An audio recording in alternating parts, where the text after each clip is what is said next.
Eu sou Adriano Pires e esse é o podcast Power do Brasil Journal, onde a gente conversa com quem decide, quem investe e quem pensa o setor de energia no Brasil e do mundo.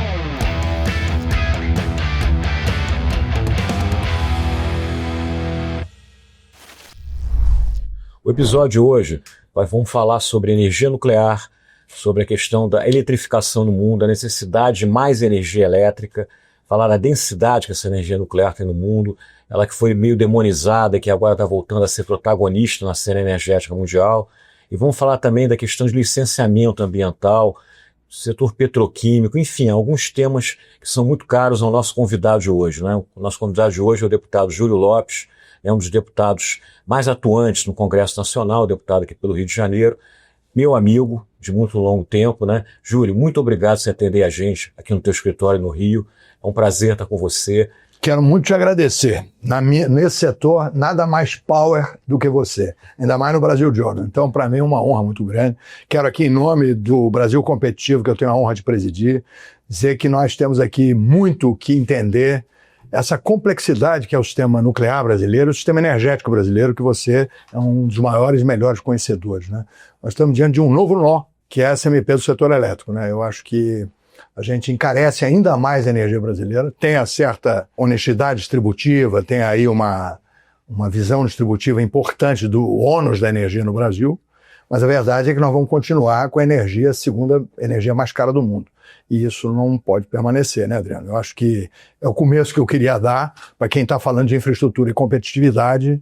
Isso é absolutamente contraproducente. E o mundo está mudando, né? A gente agora está vendo que o consumo de energia vai voltar a subir muito, né? A quarta revolução industrial, o data center, inteligência artificial, Bitcoin, tudo isso vai fazer a energia crescer, em particular a energia elétrica, né? O mundo todo está cada vez mais eletrificado. A gente viu o caos que foi, por exemplo, o recente apagão na Península Ibérica, né? Lá, inclusive, porque até os fogões, a maioria de fogão é elétrico, não? Nem cozinhar a galera podia cozinhar, né? E a gente vê do Brasil ainda assim, ao contrário do que está acontecendo no mundo, a gente está muito atrasado nessa questão nuclear. Eu sei que o nuclear é um trabalho que você faz há muito tempo, você é um grande defensor, você está na frente disso até no parlamento brasileiro.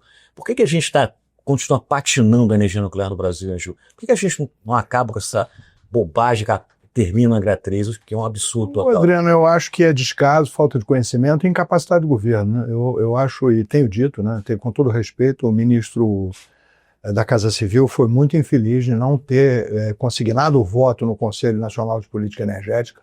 O voto do ministro Alexandre Nogueira foi brilhante. Ele diz claramente no voto dele do CNPE que o ônus para a sociedade brasileira sobre orçamento será de mais de 15 bilhões se nós não fizermos essa obra. E ele diz claramente que o que nós precisamos de recursos é 2,8 bilhões para darmos início a uma obra que tem um Project Finance do BNDES para sua integralidade com a venda de energia futura. Portanto, Adriano, só posso te dizer que é incompreensível que o ministro Rui Costa não tenha colocado para votar ainda e não tenha remarcado a reunião do CNPE. Quero lembrar a todos que a Argentina tem uma térmica nuclear de 840, que é bem menor do que a nossa, e que também estava parada há 20 anos, que eles em 3 anos resolveram, botaram para funcionar. Hoje tem uma contribuição enorme no contexto energético argentino. A Finlândia tem uma térmica nuclear que é irmã gêmea da nossa, inclusive com um contrato com a Framatome, ela é até um pouco maior do que essa nossa. E da mesma forma estava 20 anos abandonada lá, em 3 anos o governo da Finlândia colocou para funcionar, hoje responde por 4% da energia da Finlândia. Então é absolutamente incompreensível, é absolutamente fundamental que a gente retome a obra do Angra 3. Ainda mais num país, né, Júlio, que tem uma segunda ou terceira maior reserva de urânio do mundo, né? Nós temos a quinta maior reserva de urânio, nós temos cubados, 360 mil toneladas de urânio. Hoje, ao preço de 200, 210 dólares o quilo de urânio, um copo desse aqui é 1 quilo de urânio. Nós temos uma reserva cubada, medida, com técnica de extração já colocada, da ordem de 60 a 62 bilhões de dólares. E nós não extraímos um quilo desse urânio para o uso nem das nossas térmicas nucleares 1 e 2, que todo fornecimento é feito pela Rússia.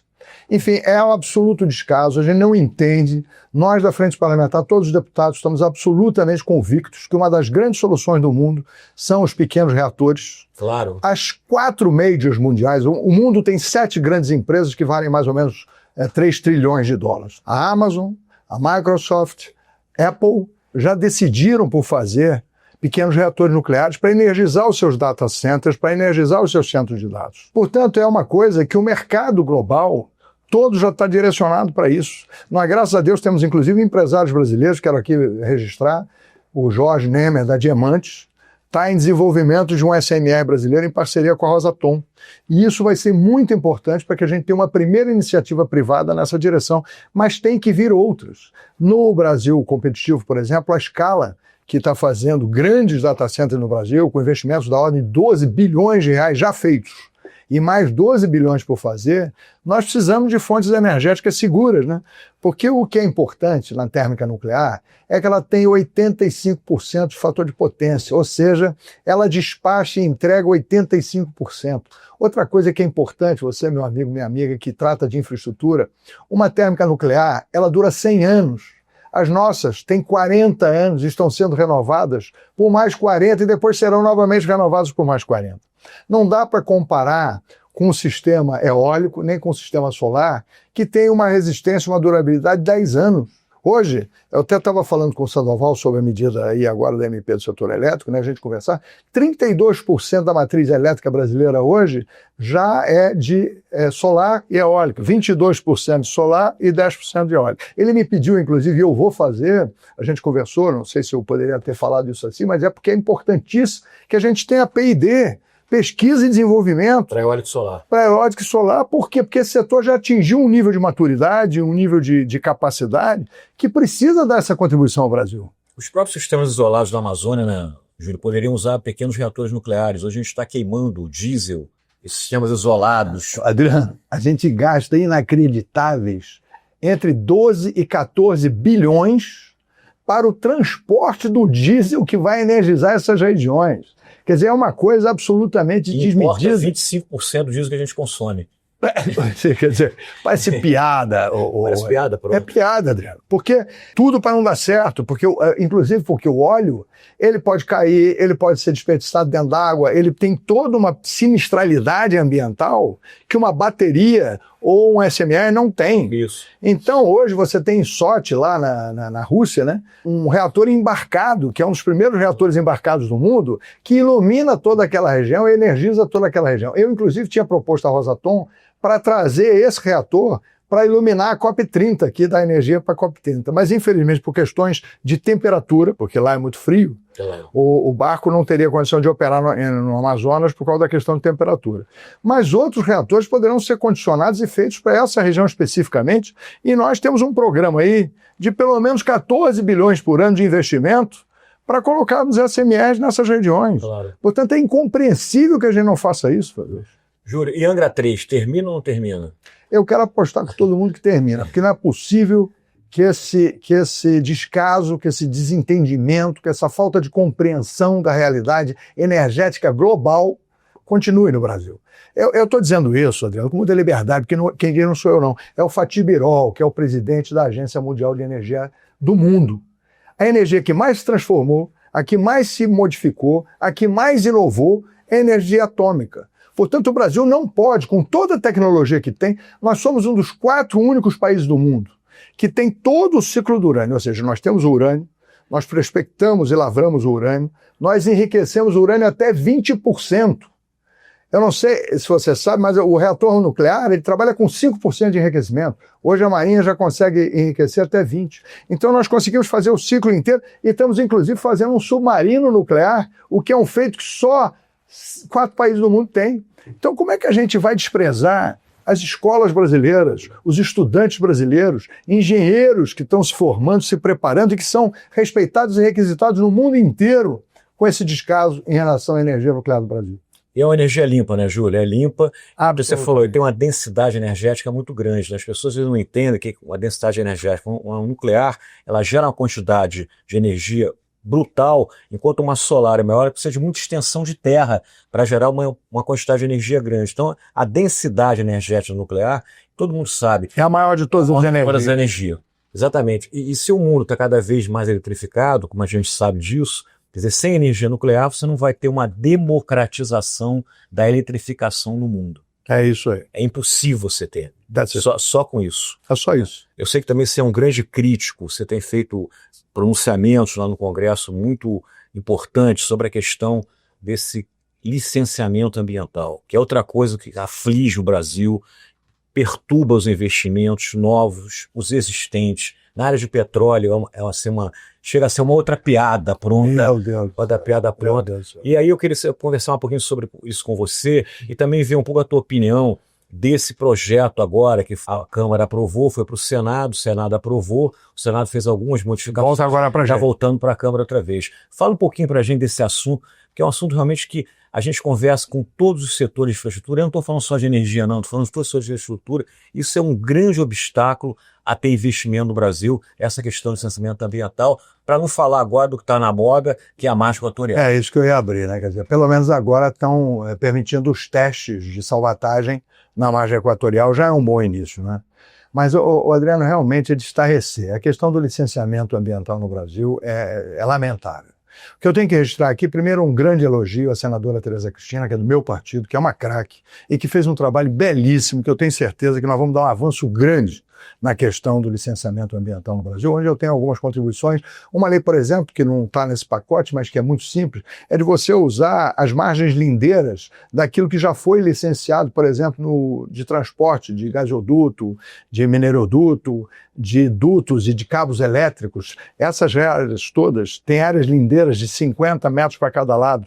Portanto, era perfeitamente possível se autorizar em licenciamento expresso que se utilize essas áreas para você levar energia. Por exemplo, pegar o mineroduto que chega no Açu, que vem do interior de Minas, e voltar com gás para toda a indústria produtiva de Minas e outras aplicações. Mas o que eu quero dizer aqui é que, de fato, a gente tem que rever essa questão do licenciamento ambiental no Brasil. Veja bem, agora a ANP, sem uma razão maior, embargou a P53, ela ficou quase 6 meses parada. Isso é um atentado contra o sistema produtivo de petróleo do Brasil. Eu falei várias e várias vezes, e aí até quero agradecer, porque eu me mobilizei muito, a gente trabalhou junto com eles, e a Petrobras acabou de receber a plataforma sexta-feira passada novamente para poder operar. Era um caso vexatório, coisas simples. A Petrobras é uma das maiores e melhores empresas de petróleo do mundo. Se ela tem a licença, se ela tem a ALI, se ela tem a licença de operação, ela é responsável pela plataforma. Se der algum problema lá, é ela que tem que responder. Não é a ANP, discricionariamente, embargar o funcionamento de uma plataforma que a Petrobras julga que está em condições operacionais. Que bagunça é essa? Você veja o caso aqui da Prio. A Prio é a segunda maior empresa de petróleo do Brasil, em cima de tecnologia, em cima de investimento. Ela hoje produz mais de 140, 150 mil barris dia. Recuperando campos que produziam 8, 10 mil barris, ela está atingindo 30, 40 mil barris.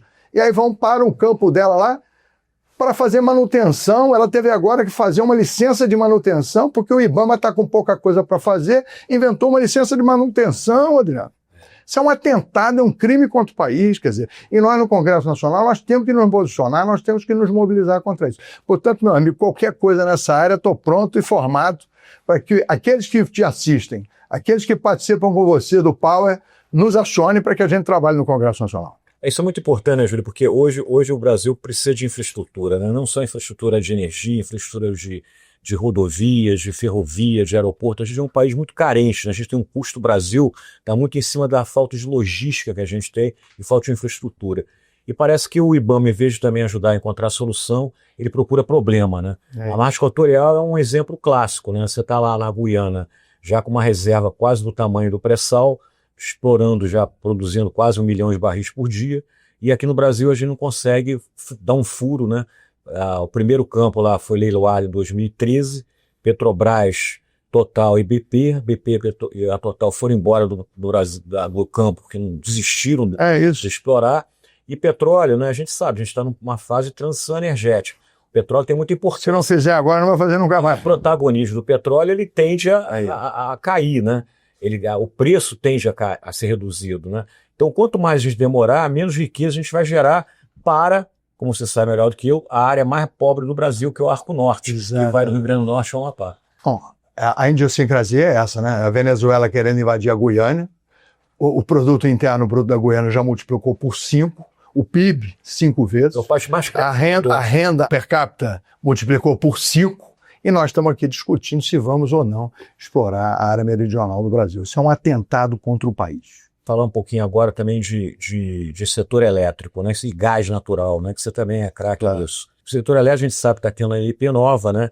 Mas a gente está também preocupado com o tal do leilão de capacidade, né? A gente fez o último leilão em 2021, então esse ano, se não tiver leilão, vamos para o 4º ano sem leilão de capacidade. Leilão de capacidade fundamental, porque a gente é de potência no sistema, né? A gente tem um sistema hoje elétrico, por razões, na minha opinião, o planejamento do crescimento da eólica e do solar foram muito mal feitos. Não, nada contra o solar e eólica, a gente, quanto mais densificada a matriz, melhor. Claro. E a gente, então, tem uma matriz elétrica hoje muito refém da natureza. Né? Então, quando para de chover, entra todo mundo em sinal de alerta. Vai faltar energia, né? A energia vai subir. E o leilão de capacidade é para isso. Né? E a gente, então, está começando a tomar um risco muito grande, porque nada garante, o clima hoje está difícil da gente prever o que vai acontecer.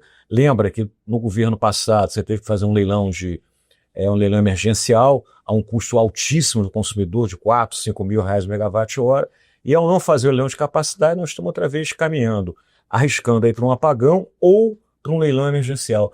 O que você acha disso aí? Olha, para você que não é do setor, quer dizer, o que o Adriano está falando é que o nosso sistema elétrico está totalmente desbalanceado. A gente tem excesso de oferta e pouco aproveitamento da produção, porque o sistema está desbalanceado e não tem energia de pronta entrega, não tem energia firme, não tem marcadores de potência, como a gente falou aqui da questão nuclear. Então é disso que nós estamos tratando aqui. É muito importante que se entenda que a gente tem que rever isso urgentemente. Não dá para continuar nesse processo.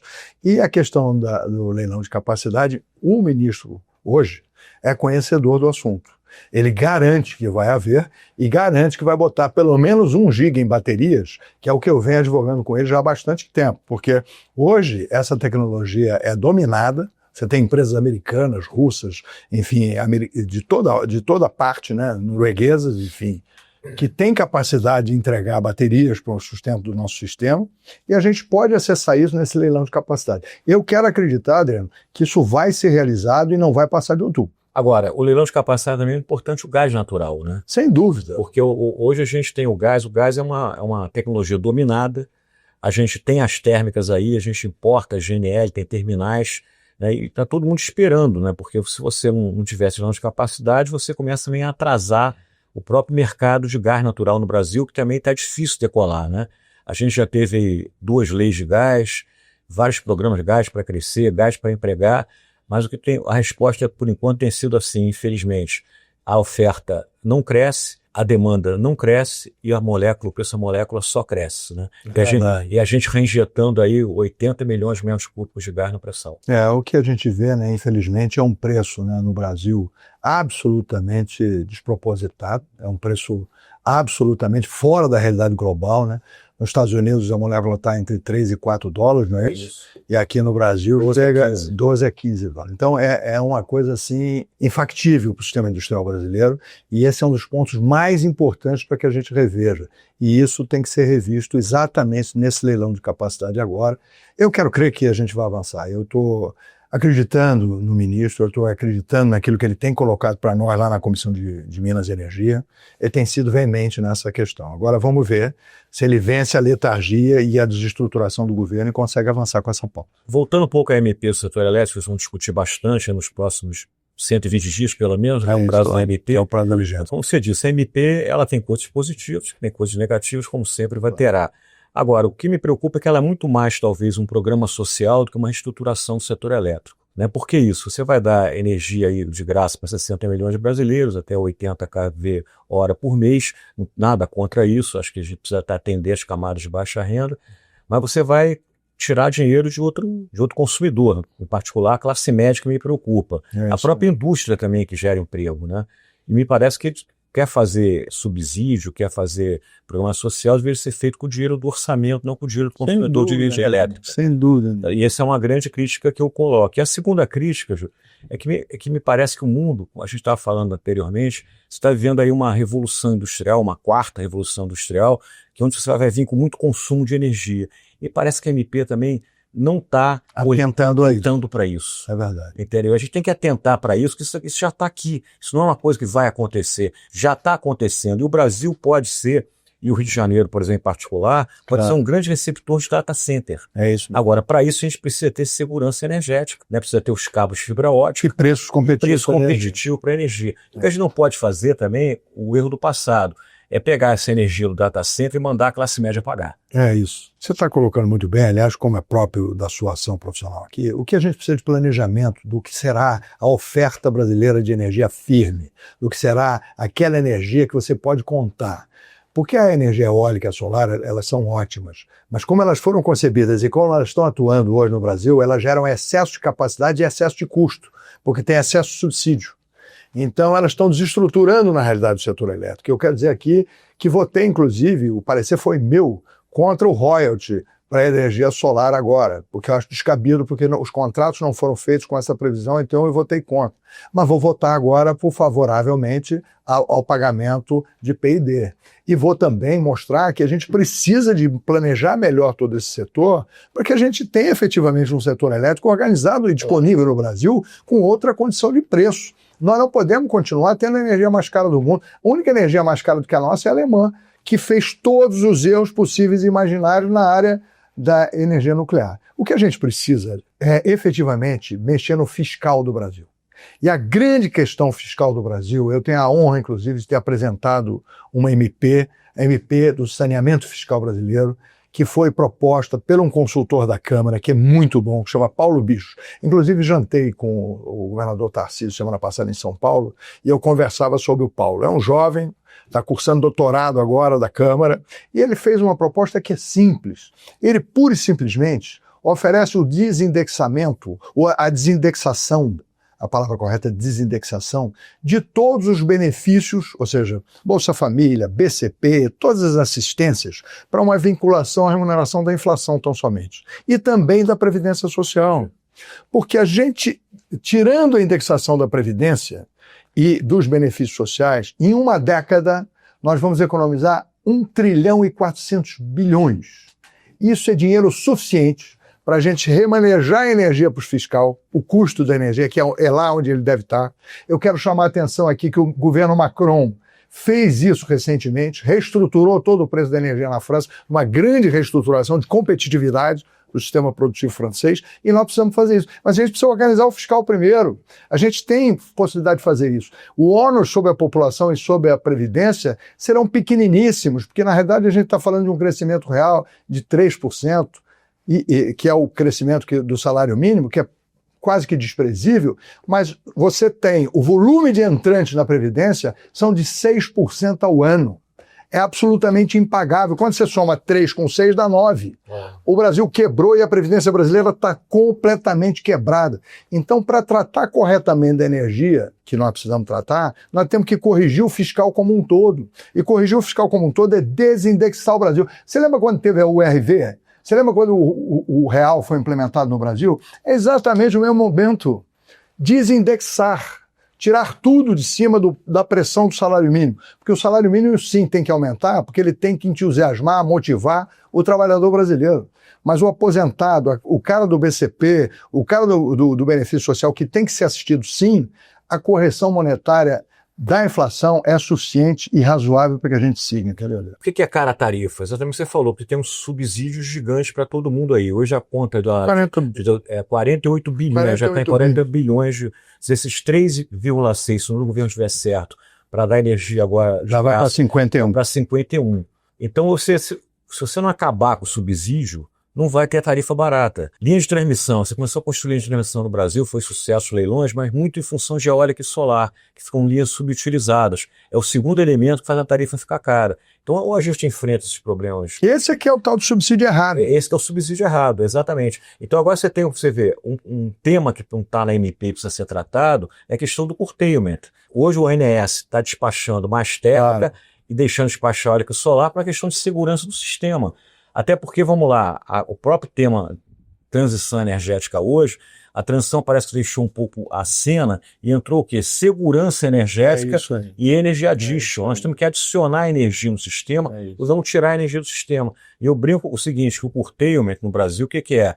é o filho bastardo do subsídio. É isso. Se fez tanta energia eólica e solar que agora chegou o problema. Agora quem paga essa conta? O problema é tão grave que o sistema do Brasil caiu, talvez seja o único caso do mundo, o sistema brasileiro inteiro foi derrubado por excesso de oferta.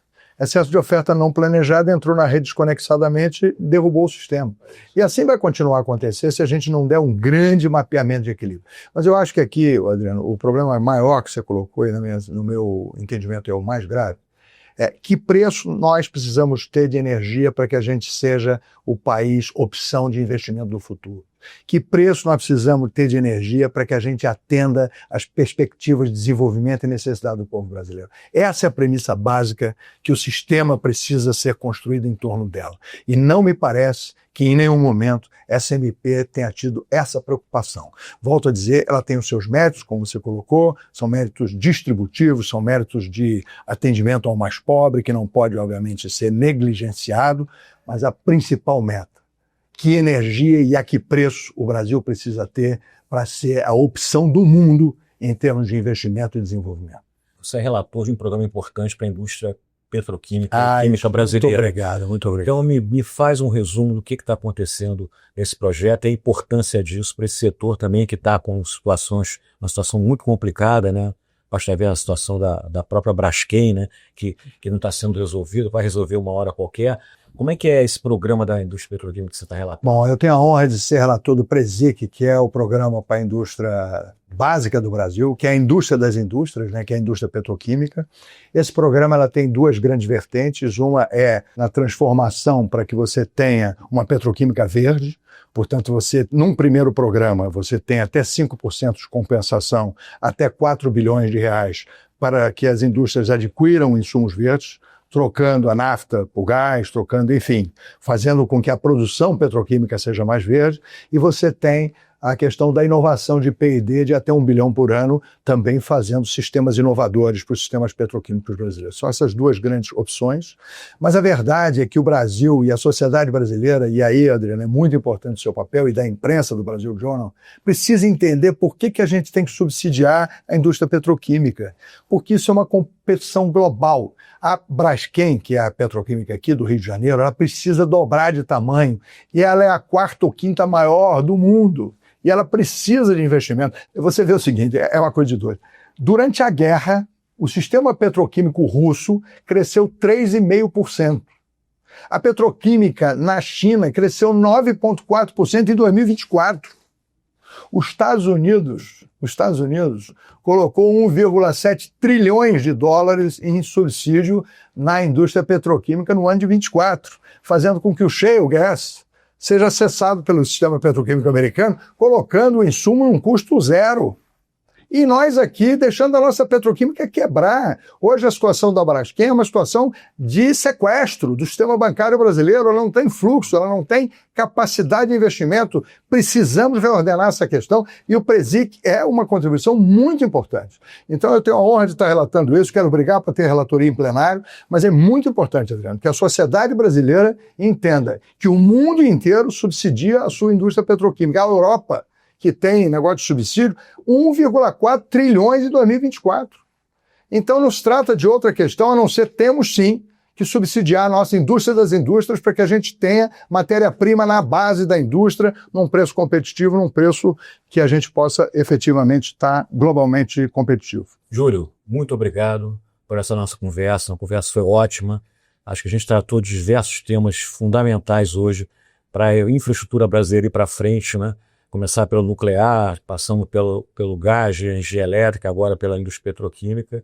Foi um prazer estar aqui com você no teu escritório. Olha, Adriano, eu aqui, você sabe a admiração que eu tenho por você, você tem um craque, talvez você tenha muitas e muitas, talvez não, certamente você tem muitas e muitas qualidades que eu aqui já denotei, mas a melhor delas foi ter formado o Pedro, que é um campeão, teu filho mata pau. E é você que faz parte da assistência da Power, conte comigo no Congresso Nacional, o gabinete 428 do Anexo 4. Espero que vocês tenham gostado, com certeza vão gostar, porque o Júlio é muito veemente, assertivo, ele conhece do assunto profundamente, é um dos poucos parlamentares que eu conheço que tem essa condição de colocar verbalmente as coisas de maneira muito clara e transparente, sem medo, com objetividade. Espero agora comentários de vocês aí na rede social do Brasil Journal, do CBE, e até o próximo episódio.